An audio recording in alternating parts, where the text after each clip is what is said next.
नमस्कार। चलिए आज बात करते हैं भारत के सबसे बड़े और सबसे ऊर्जावान त्योहारों में से एक नवरात्रि की। ये सिर्फ 9 रातों का जश्न नहीं है, बल्कि ये देवी दुर्गा के 9 अलग अलग दिव्य स्वरूपों को समझने का, शक्ति, भक्ति और खुद को अंदर से शुद्ध करने का एक बहुत ही गहरा आध्यात्मिक सफर है।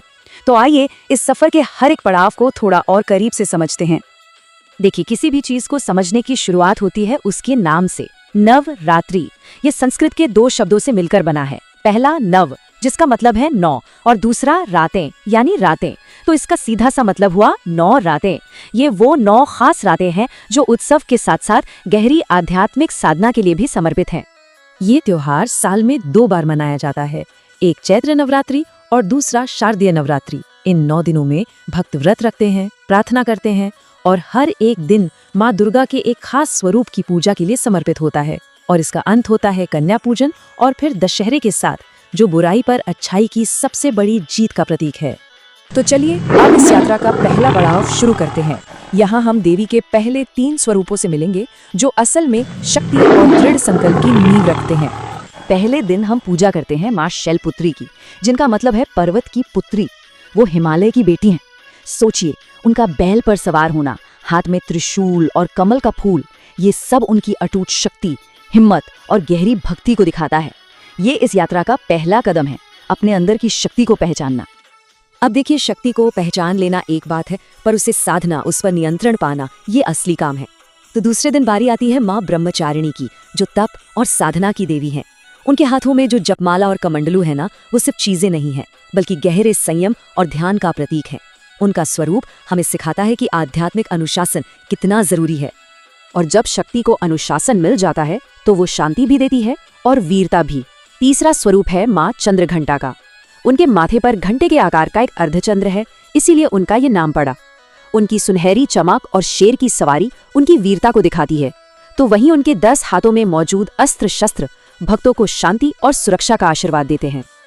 तो अब हम इस यात्रा के बीचों बीच यानी शक्ति के केंद्र में पहुंच चुके हैं।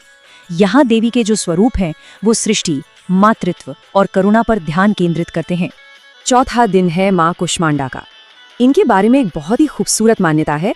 कहते हैं कि जब हर तरफ अंधेरा था, कुछ भी नहीं था, तब उन्होंने सिर्फ अपनी एक मुस्कान से इस पूरे ब्रह्मांड की रचना कर दी। उनकी 8 भुजाएं उनकी इसी अद्भुत सृजन शक्ति का प्रतीक हैं। 5वां स्वरूप है माँ स्कंद माता का, जो भगवान कार्तिकेय की माँ है। शेर पर सवार और अपनी गोद में बालक स्कंद को लिए हुए उनका ये रूप मातृत्व की ममता और निस्वार्थ करुणा का शायद सबसे पवित्र प्रतीक है।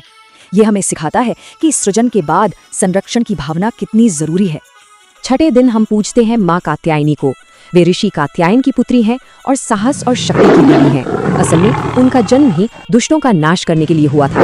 उनका ये शक्तिशाली स्वरूप हमें अन्याय के खिलाफ आवाज उठाने की प्रेरणा देता है। हमारी यात्रा अब अपने अंतिम चरण में है, जो आध्यात्मिक तरक्की का प्रतीक है। ये वो पड़ाव है जहां अंधकार पर जीत हासिल होती है और परम ज्ञान का रास्ता खुलता है। 7वां स्वरूप है माँ कालरात्रि का, जिनके नाम में ही है अंधकार का नाश। हाँ, उनका रूप जरूर थोड़ा भयानक लग सकता है, काला रंग, बिखरे हुए बाल, हाथ में तलवार, लेकिन ये भयानकता हमारे अंदर के अंधकार, डर और सारी नकारात्मक शक्तियों के लिए है।